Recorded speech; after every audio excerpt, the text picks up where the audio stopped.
so cold in here. My nipples are hard. I didn't need to know that. I'm just letting you know. Although I guess now everyone can see that. Don't look. For the podcast audience, this non-mailbag mailbag is starting in a way that is more about Ryan Cortez than I'm prepared for already. I like that. Give the people the number, 513-85. Pablo, 513-85 Pablo. That is our number. We're a detective agency. We solve crimes and journalistic inquiries. And this is our Super Bowl edition of the non-mailbag detective agency episode that we like to do. Yes, and I think the first call is one we should play first because it mentions my name first. So let's play that call first, I guess. Okay, Cortez, so I saw this on Reddit and it couldn't be more accurate. I cannot stop thinking about it and I was hoping you've noticed this too. Pablo's laugh. Does he sound like a cartoon character sobbing? That's a very specific kind of shade. Yeah. I don't agree. Well, I agree with the caller and I disagree with you. Sorry for enjoying my job. Why am I being shamed for enjoying the job of hosting this show? Nobody's saying you can't laugh. We're, picking at how you're laughing. Let's take a listen at how you laugh and see if this caller is onto something or not.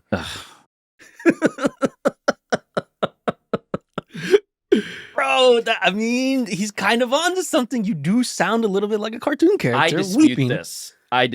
Play it again. Yes, let's play it again. Play it again. We need to hear it a couple more times, please.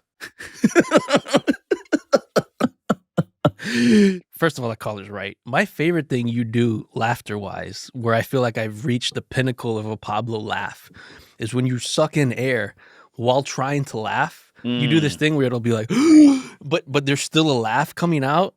My favorite. And so I think there is an element of my a VO2 weeping cartoon max, character. Athletically speaking, isn't great. The thing about my laugh, which I'm now self-conscious about in ways that I already was, but now just more, Dominique had previously texted me something about my laugh. He texted me at 8:51 a.m. on December 1st, a Friday. You laugh like a comic book villain who has just executed an ingeniously elaborate plan which results in a minor crime. I think your name should be Rube Goldberg or Mischivio or the Inconveniencer. And I would give that the laugh it deserves, except now I You don't want to be mocked. to. Well, Dominique is right. The caller's right. Next question, please. Hi, Pablo. This is Catherine. I'm here watching my first Miami Heat game, and I really have to ask you, what the hell is that mascot? It's going to give me nightmares. Thanks so much. So for people who don't remember the Miami Heat mascot, so I guess I don't remember it either. What is it? A big, giant, fat bird. In Miami, they have signs on a lot of the bathrooms that say, please don't do cocaine in the bathroom. Right? Yeah. That bird looks like a bird that's done cocaine. That's what it looks like to me. Let me look this up. His name's Bernie. He's been the Heat mascot. He's been sued quite a few times. Conor McGregor punched him. Oh my God. So when you say a bird, I'm now realizing I did not identify this as a bird until you mentioned the cocaine part. And now it feels like a bird whose nose has been damaged to the point of needing surgical repair because of the amount of cocaine he's done. Not from Conor McGregor punching it, but from the cocaine. Isn't this thing also just like, it's Bernie? Isn't this like fire? Isn't this like heat personified? You think this is a bird? So the technical definition is that it's sort of a anthropomorphic version of the Heat logo, the flame, the basketball on fire. Right. That's not a basketball on fire. That's a cocaine bird. We solved it. We're good here. I don't think we've solved anything. I only have more questions about all of this. Next. Pablo just caught the latest episode. And let me tell you something. Cortez actually undersold how amazing Love After Lockup is. If you don't know what somebody means when they say, mother crack, then you're totally missing out, my man. That wasn't even a question. But a great call nonetheless. What are we doing? Our A block? This is how we're beginning our non-Super Bowl or Super Bowl non-mailbag about the Super Bowl? It's not my fault that our callers are watching Love After Lockup and the Miami Heat. Another thing I don't actually even understand. So what this caller is referring to, right, is an iconic moment in Love After Lockup. This couple, Clint and Tracy. Clint is your non-prison person in the couple. Tracy is the prison person in the So Love After Clint Lockup. is unprisoned. Unprisoned, hasn't been there, okay? He falls in love with this girl, Tracy. Tracy's got meth problems and does this thing and that thing. She's missing teeth, but he calls her my goddess. I guess I should not ask what this thing and that thing are if you said meth, but not those things. Correct. He's obsessed with her, right? They end up breaking up, and there's this pivotal moment where Clint calls his mom. She left me. She has a problem. And his mom says, what's her problem? And he just goes, mother crack. I hate that I can't even laugh anymore without thinking about what I sound like. She left me for her addiction. What is her problem? Well, crack. So the thing was crack. Well, that thing, I mean, there's a lot of things. How many of them are crack? More than one. She's been doing some Next. crack. Yo, Pablo, can you find out who, or can you figure out the Oh, so you kind of want calls that make sense now about Love After Lockup. Oh my Because some of the other calls God. sound like that. I love Oh. our listeners. I am worried also about What the hell our are they doing? listeners. I'm not here to make fun of that person. Like, Jen, what the hell were you doing? Hold on. What happened to What? That's the call that we teed up? Producers behind the glass? Was that their only call? Okay. Oh, they called all right. again, apparently? Play Play the it. real call. Let's see what this person... Help me help you, caller. Yo, Pablo, can you find out the qualifications to be the person of the year for Times Magazine? Since the 1920s, they had a rough go at it. Yeah. Good and bad people, I guess. So, yeah. Peace. So, I'm familiar with Time Magazine. The hell is Times Magazine? I believe he's referring to Person of the Year, which has had good and bad people on both sides, as it were. Okay. I have a weirdly personal knowledge of this question because I happen to have been in attendance at the Time Person of the Year banquet. And so this award, Time Man of the Year, it used to be, it did go to like, I'm looking through the list here, FDR won it, but so did Adolf Hitler, Joseph Stalin. There's a lot of just like, okay, yeah, very historical, serious. Nikita Khrushchev, shout out to you. Sounds like a sham to me. Like they're just picking famous people. They don't care. They're not doing anything. Okay. Well, so specific here. lately the question would be like, how did you go to Taylor Swift? Well, it's because, yeah, much like everybody in our business now, Colin Cowherd included, Silver Fox pandering to the Swifties, there is some element of like, wait, can we get Taylor Swift to come to this? Yeah. And Just so, looking for and clicks. by the way, she's also kind of the biggest pop cultural figure of the year. Well, yeah. Maybe not historical, political, like military, right?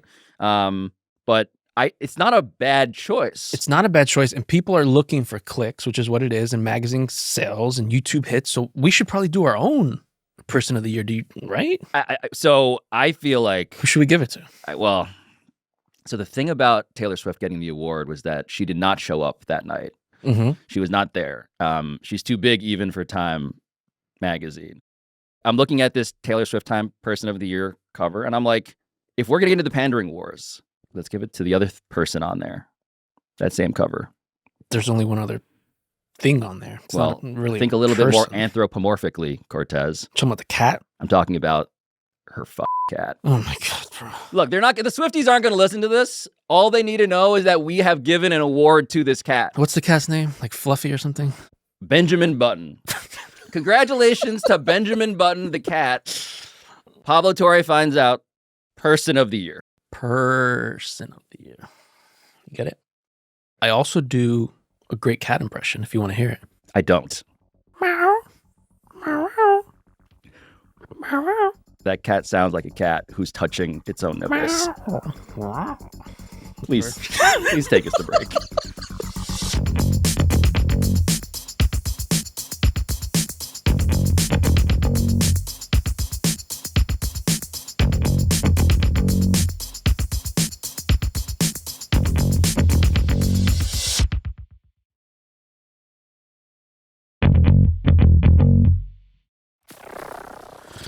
Can we get back? You're still shivering. Bro, my nipples are on fire. We gotta get past your areolas and go to the journalism. I'm just trying to please, let you know. We have a reported journalism non-mailbag mailbag. What you got for me? First voicemail of the real mailbag. That's not a mailbag. Hey, Pablo. Love the show. I'm getting excited for Usher's halftime show and was just wondering who you think was the greatest halftime performance of all time. Thanks, and go Chiefs. I like that we finally got a topic in which you have zero expertise. I don't care about Usher. The funny thing... You don't care about music? No, that's not true. I mean, now you care about music. Love music. My ideal halftime show would be like if you could resurrect Lane Staley and do like a hologram of Alice in Chains. Lit. Second choice, maybe Rage Against the Machines. They're still alive. You discovering rock and roll during the pandemic. Delightful, I know. Has completely changed the trajectory of your life and your tastes.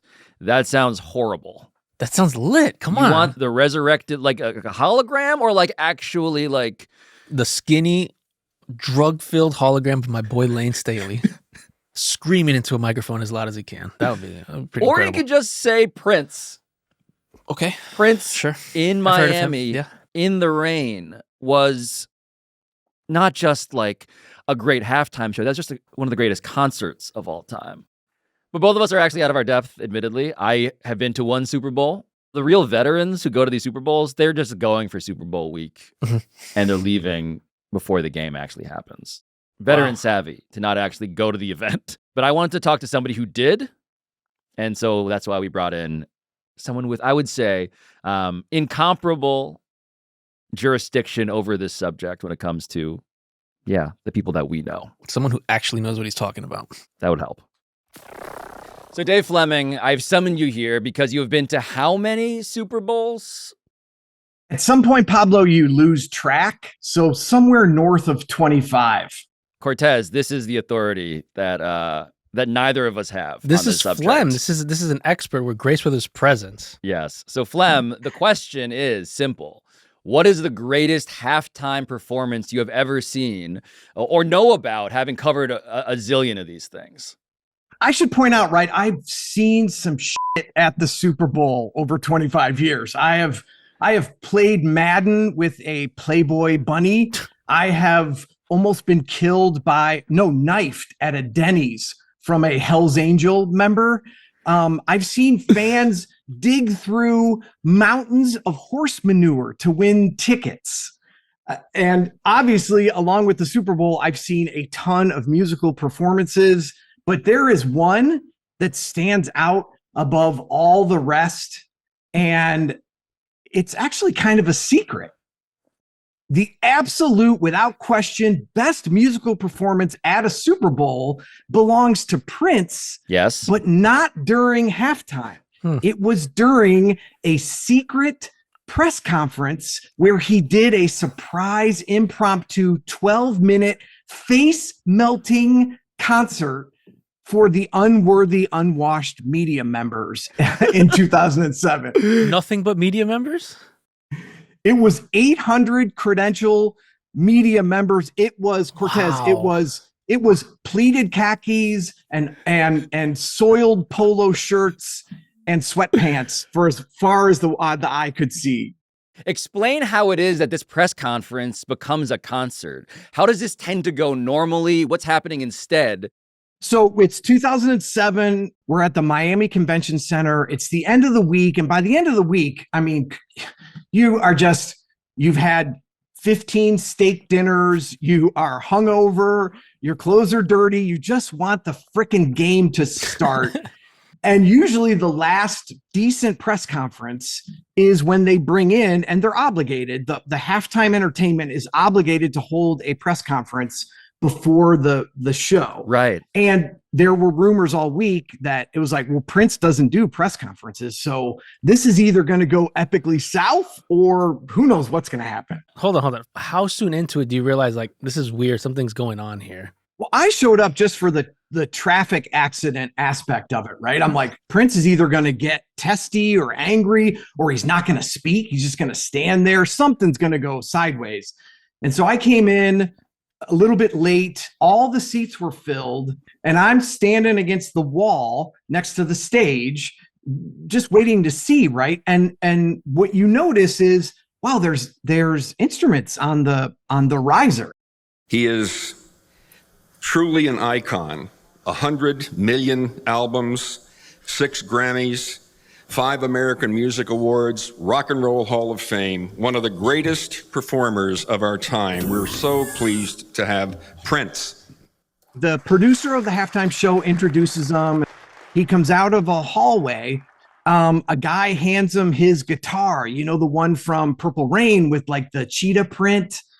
And Prince is dressed in this, like, it's Miami, so it's like a coral jumpsuit or something. It's just like perfection. Of course. So then Prince comes to the mic and he goes, contrary to rumor, I'd like to take a few questions right now. And so somebody stands up in the press corps and begins to ask a question. And in the middle of the question, Prince goes, 1, 2, 3, and jumps into Johnny Be Good.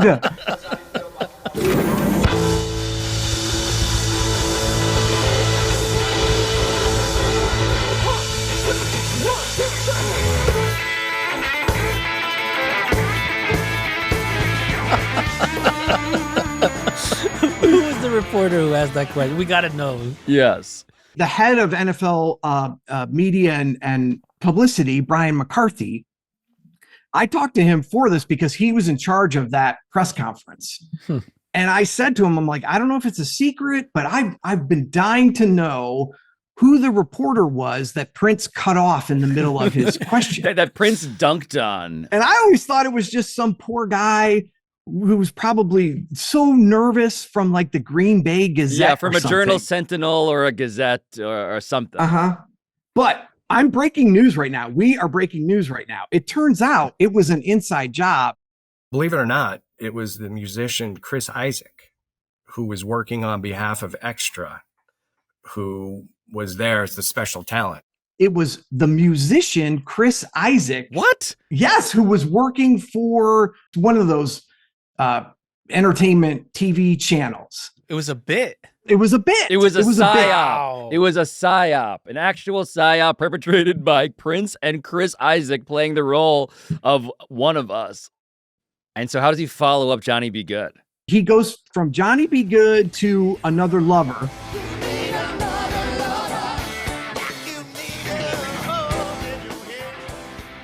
It is very rare, it occurs to me, Flem, for the NFL as this institution that is demanding control at every turn is not aware of like what's about to happen here.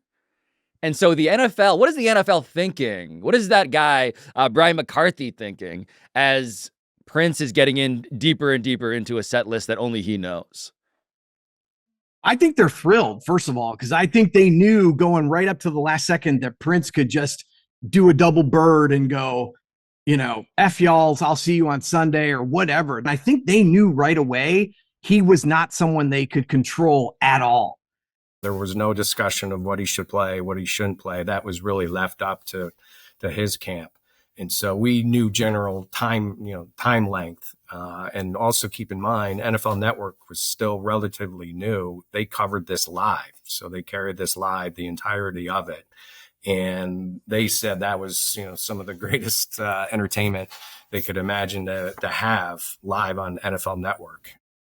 And so they were grateful that he agreed to play, but he wouldn't tell them what. They rehearsed a bunch of songs. He wouldn't tell them what he was going to play, what he was going to say. Prince is the only person, maybe in the world, in the history of the world, that could make the Super Bowl his bitch. Right? Prince made the Super Bowl look small. That's what he did. He made the NFL look feeble, and it was like they were just grateful to be in his presence. All due respect to Taylor Swift, but what Prince does, he doesn't just exceed your expectations. He kind of says "fuck you" while doing it.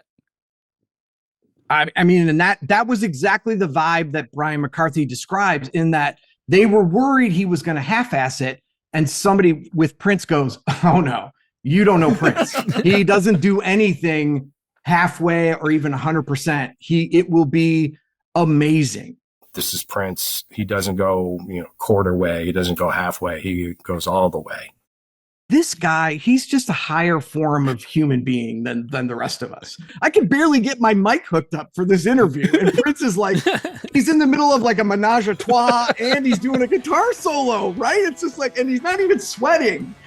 Are you immediately thinking to yourself, I'm witnessing something special? Like you are standing along the wall and he gets to the crescendo, I guess. What is the crescendo? How are you describing your emotional reaction to that? It's stunned silence. It's like watching a UFO land in your backyard. No one could move. No one knew what to do. Do we cheer? Do we cry? Well, Do we journalistically scream? speaking, it is our code, Flem. We don't applaud. Certainly not at a press conference. Yeah, and I think Brian McCarthy tried to explain that to Prince going in, that he's like, look, these are media members. They're probably not your target audience, and they're trained like not to applaud or whatever. And that is funny because now we're into like the 6th, 7th, 8th minute. And so Prince does Another Lover. Then he does the Rock Lobster guitar riff from the B-52s.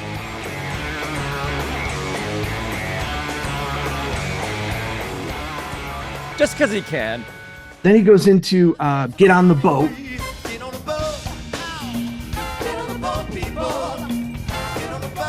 But you can see what's happening.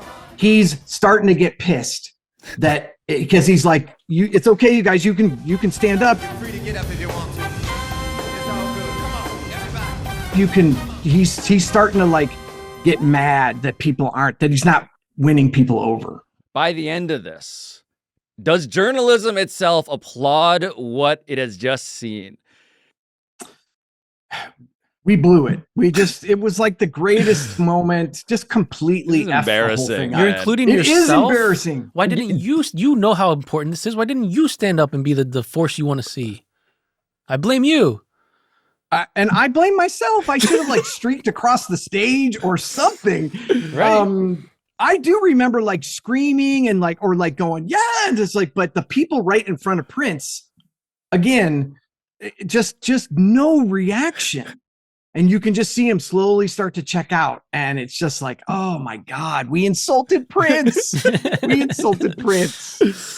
So I was lucky enough. I grew up in the 80s in Detroit. And he used to start all of his concert tours in Detroit with it was like a week of dress rehearsals. So in my high school and college years, I saw Prince probably 10 times.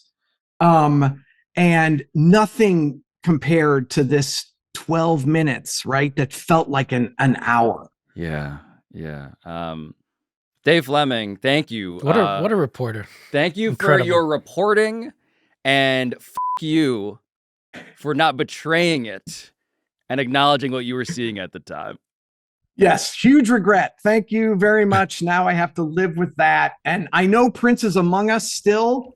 My deepest apologies to you, sir. And man, thank you for blessing us with your presence, because we did not deserve it.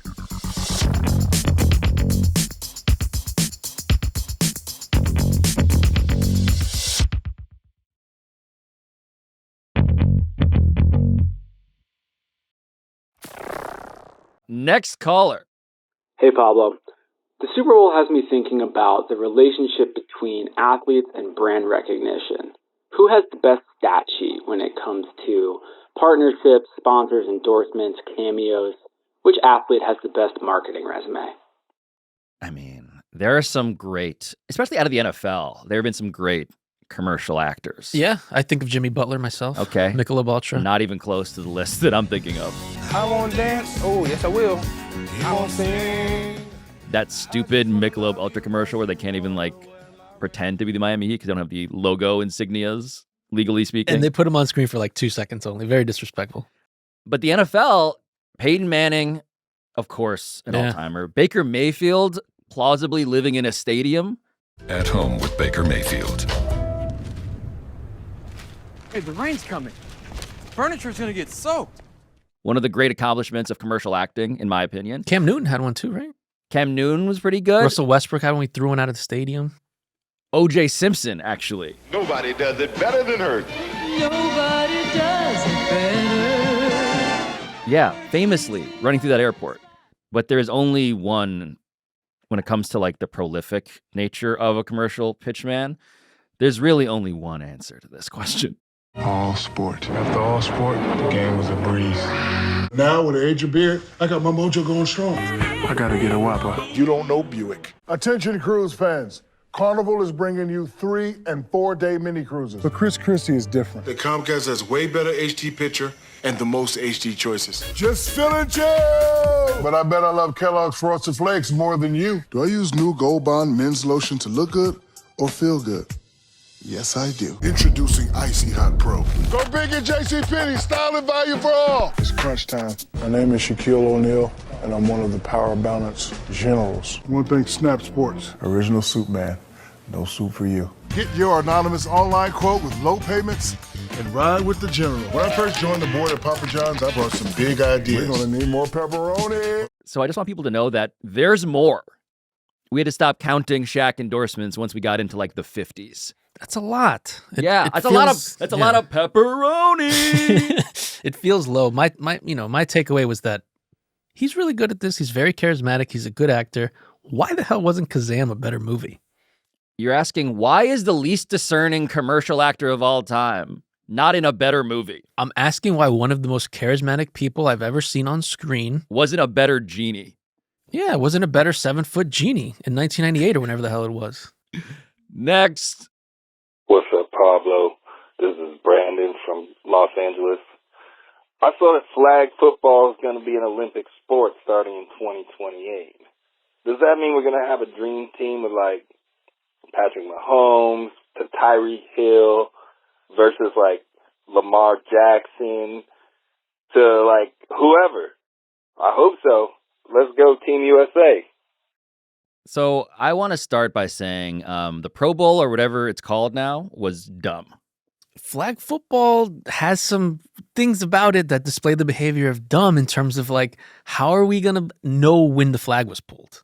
Oh, you're already thinking about people who are like defrauding the referees. Yeah, like if somebody's going and they're so quick, what if they pull the flag 10 yards back? It's a instant replay nightmare. We're going to have to constantly vet out when was the flag actually pulled.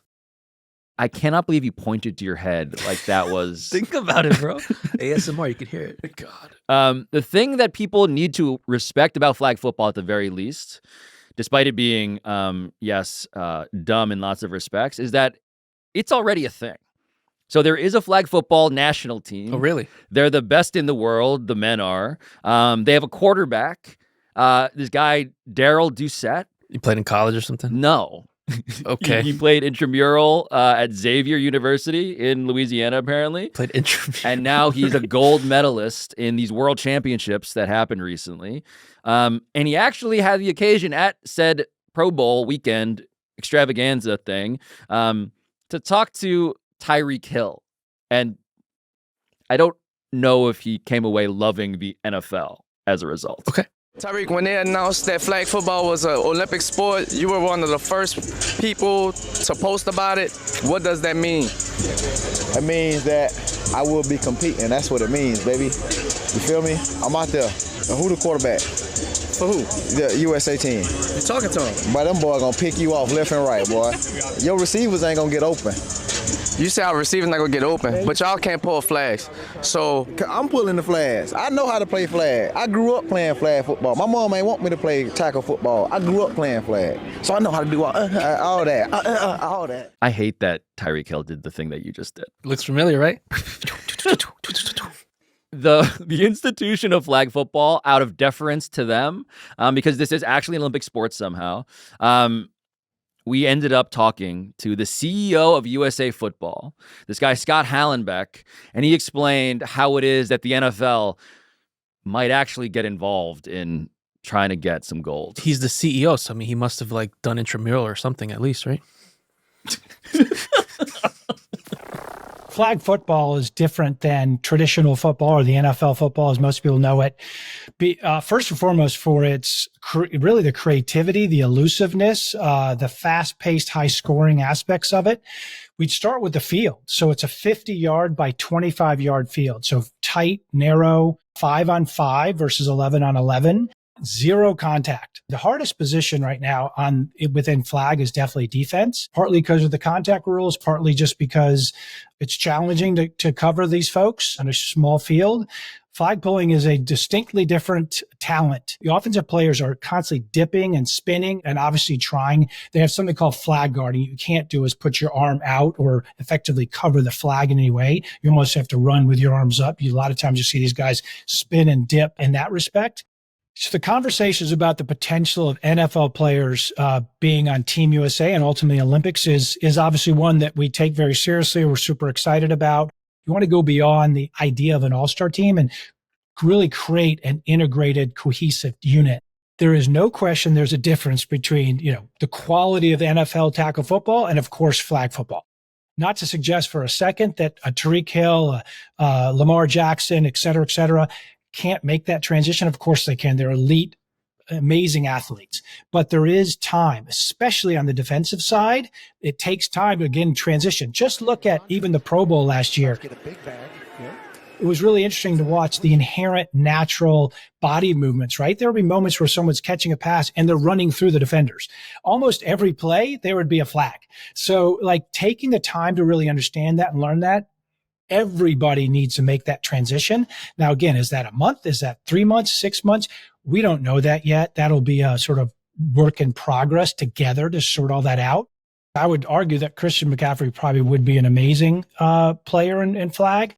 I actually lean on the defensive side because I know that's where I think, frankly, the gold medal will be won, is really a Sauce Gardner, Jalen Ramsey. I mean, they will be very successful in this style of game. It makes it very fun. I think it would be really cool to see a blend. Lamar Jackson at quarterback and, someone else, one of our current elite athletes or those that are coming up through our 15s, 17s and sort of 20 and under age groups that are playing in college right now, et cetera, that might have a chance to represent their country. NFL teams are never going to want to do this. You know who is going to want to do this? I mean, just employers going to let their players play flag football? No, you're right. Rip an ACL? You're right. It's a liability. And so the person that I think of that would want to do this the most? Antonio Brown. No, Dominique Foxworth. Oh, my God. Competitive as hell. Retired NFL players who are delusional about how good they are. And the whole video that we just watched was about corners. How good they are. That's a very good point. And he's going to get hurt. Absolutely. Yeah. It is perfect if this sport is not played by NFL players or the actual flag football, national world champions, but just gas bags on TV. Who have nothing to lose. Who can do their jobs while in a wheelchair. Well, that's nothing to lose except embarrassment. Yeah, he claims to run a 4.3 or whatever it is. No, the thing about it is no one will talk more about it than him. And no one is going to get hurt quicker than that man because he hasn't played in so long. I'm telling you, he's going to get hurt. Yes, who's laughing like a mischievous villain now, motherfucker? Still me, actually. Still me. Okay. That was me doing the Pablo impression of the... Get it?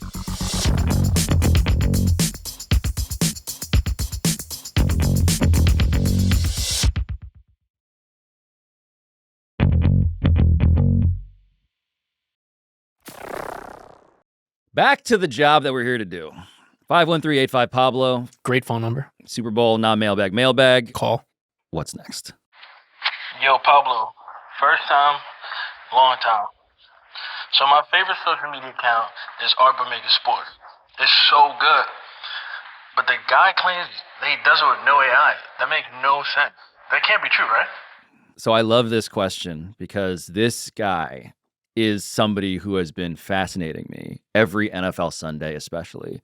And so when the Super Bowl happens, Cortez, and 100 bazillion Americans are watching this, those who are on social media are going to see inevitably this guy, Make It Sports, this account with hundreds of thousands of followers, instantly locate a painting, a work of art from history as far back as the Renaissance and match it to something that just happened virally in the game that we're all watching.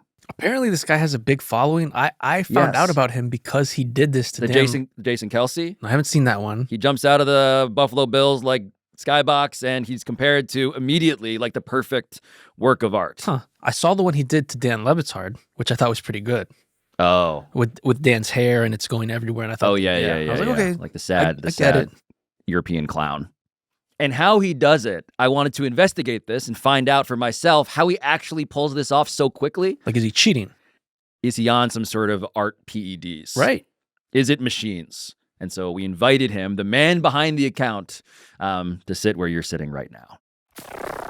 I should say that my favorite Twitter account is sitting across from me, which is a very disorienting thing to have Art But Make It Sports, at Art But Sports, here. And I should say that I don't know what your actual name is. So who are you, really? It's just beep, boop, bop. That's a robot. My name's LJ. I guess LJ Raider is my full name, but I tend to not say my actual name on the account. The account is me. So there's nobody else. It's just a dude who is wearing a sad Knicks sweater. Yeah, although this year, maybe we have a chance. This is just getting sadder. It's getting sadder. But LJ, okay, so it's just you is one thing that I've already found out. That's news to me. The second thing that I'm here to verify is that you don't use artificial intelligence. Correct. So no AI to do the matches. If I go to a museum and take pictures there, I have them all on my phone. I don't take a picture of the nameplate because I don't have enough space on my phone, and that takes twice as much time. So if I do end up using a photo that I've taken at a museum, I'll use Google Lens on that photo to pull up the title, the artist, and the year that I use in the caption. So I don't have those memorized at all, which would be absolutely insane. So I use AI for that portion, but it's not to do the actual mashups. It's just to save myself from taking a picture of that nameplate. So a correction immediately is that this is all absolutely insane. The idea that you see a photograph of anything in sports in life and you find a disturbingly close match to a piece of art from any period in art history, which is human history.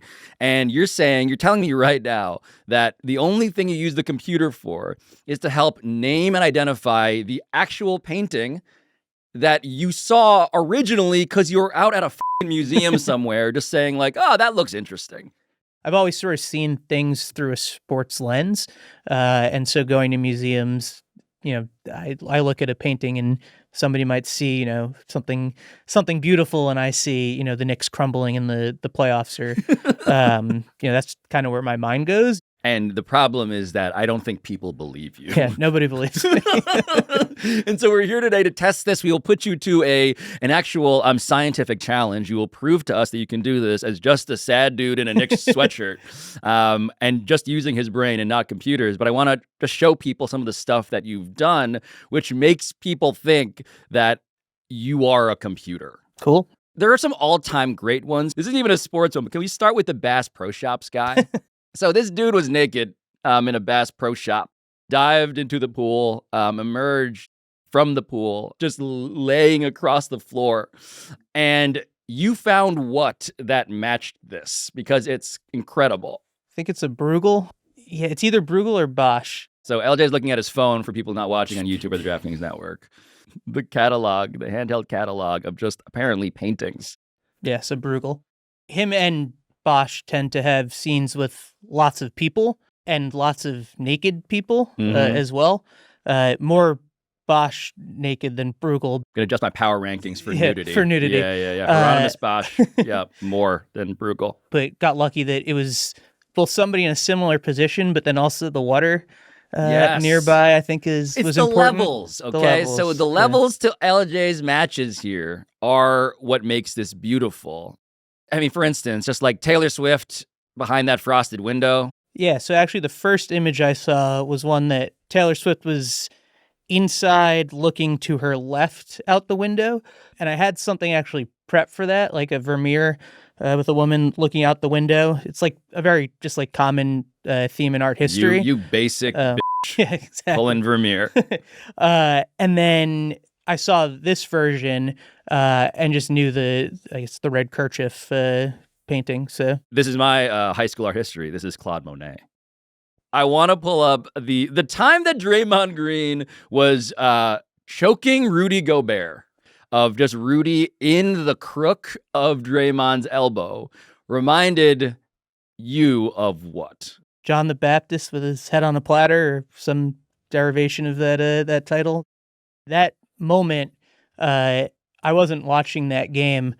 I looked down at my phone and it just blew up with images and different angles. I think I did a few different ones from that moment. It's the angle. Yeah. Like in profile, John the Baptist's, is that a severed head? Yeah. Yeah, okay. So the severed, decapitated head of John the Baptist is at the exact same angle, nose and brow, as Rudy Gobert. And it's, I believe that's like a platter of some kind. Yeah, exactly. So Caitlin Clark is somebody who is arguably the biggest name in college sports right now. Iowa sharpshooter, person who likes to celebrate. And so this is her celebrating, holding her hand to her left ear, as if to say, like, I can't hear you. You found someone who is doing literally that from where? There is a painting in the Met depicting Echo. And that painting has hands on both ears. And so when she first pulled this out in a game, I was like, do I want to use that one? And it didn't quite feel right because it was, I don't know, it just wanted to get the one hand. So I started looking through, art history theme of Echo and depictions, and ended up finding this one and worked out pretty well. I think I flipped it. I think the original one has the hand on the other ear, but flipped it to match. So I want to test this self-described ability now. Cool. So what we've done is we've collected photographs that you have not seen before the moment that we present them to you. These are things that I enjoy, some of my favorites, and we want to watch your process, LJ. I think I mentioned this before, but this is terrifying. I've never actually done this other than being in like the comfort of my couch or just kind of on my phone. I can imagine. Well, let's start with the classic, right? Let's try Bobby Orr on for LJ. God, so this is Bobby Orr, fully horizontal, of course, famous photo, arms extended. So, I mean, iconic. This would be like St. Francis receiving the stigmata. Yeah, I mean, that's pretty good. So I want to give you something a bit distinctive to play off of. Cool. And so this is me dressed as an orca. Oh, God. This is me hosting the Dan Le Batard Show with Stu Gatz. I am dressed as an orca. My fins are to my face, and I am afraid. So I think I've done this one before, actually. This reminded me of a Georgia O'Keeffe painting.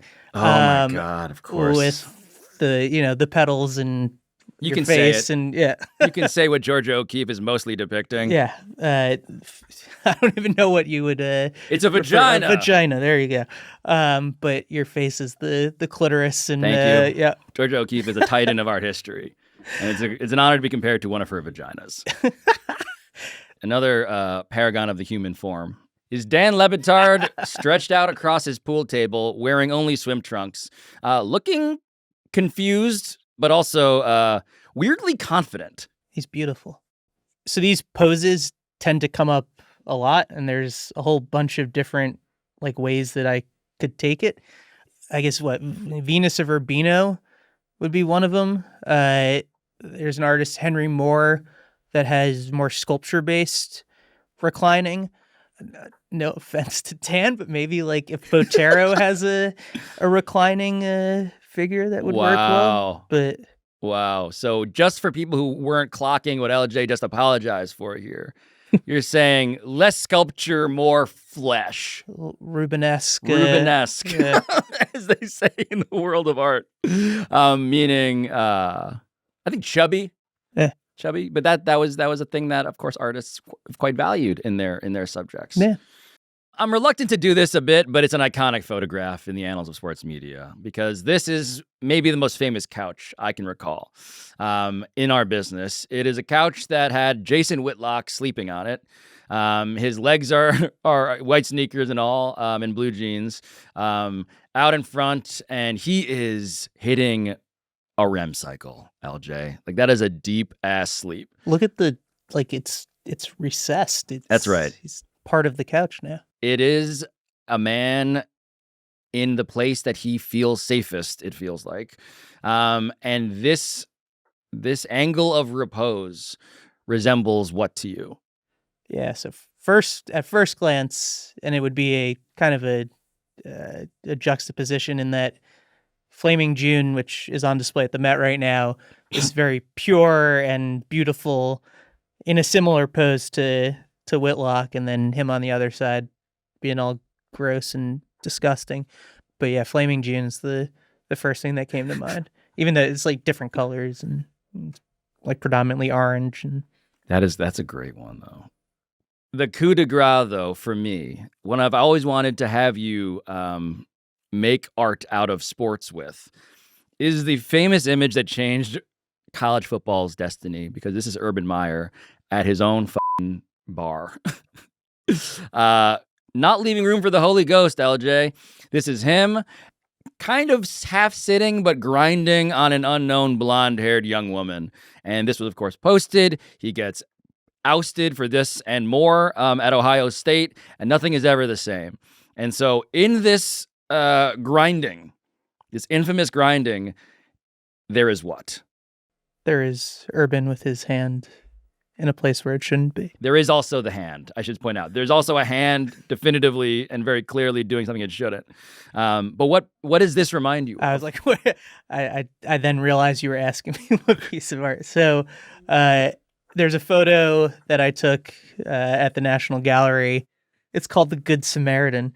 That's hysterical. That is perfect. Jacopo Bassano. Again, I urge you to go to YouTube or the DraftKings Network to see the Good Samaritan, who has a similar level of desperation on his face, as well as an angle, holding what seems to be a person in need who is similarly disinterested in what the person behind them is offering them from behind.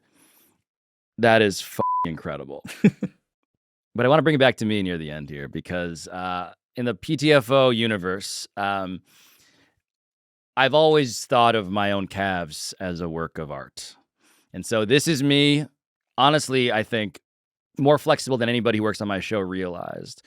Unsheathing my left calf. My leg is in the air. It's pretty explicit, admittedly. What does this remind you of?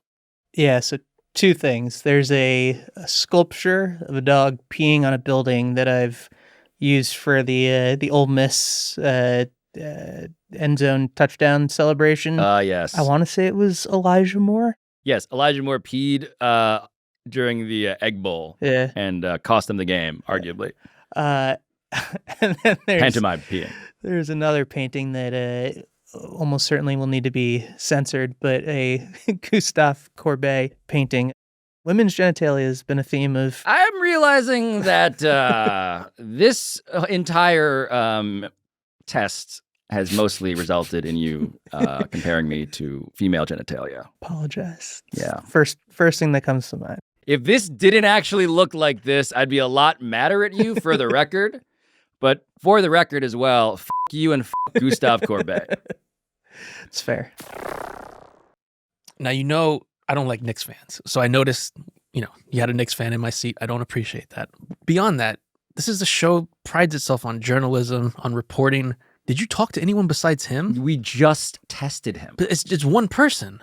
Yeah, we presented him with numerous examples, and he generated it on command. That could have been edited. You're like saying it's one person. He has those chess player anal beads where someone's telling him, spelling out Gustave Courbet. All I'm saying is his ass. I'm not convinced yet.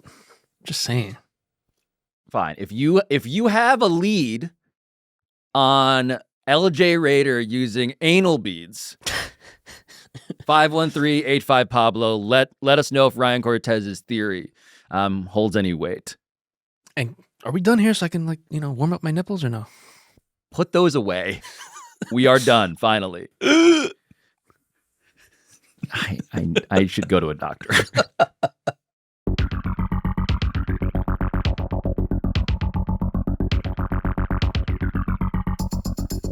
But seriously, do call 513-85 Pablo if you have any actual journalistic inquiries. We will solve them for you.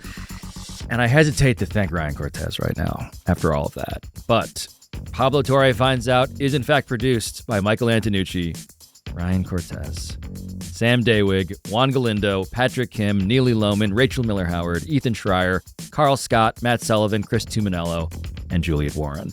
Studio engineering by RG Systems, post-production by NGW Post, our theme song by John Bravo. And we will return on Tuesday with one of my favorite episodes we've ever done, one of my favorite conversations with two of my favorite people, actually, as if that's not enough of a tease for you. So yeah, we'll see you then.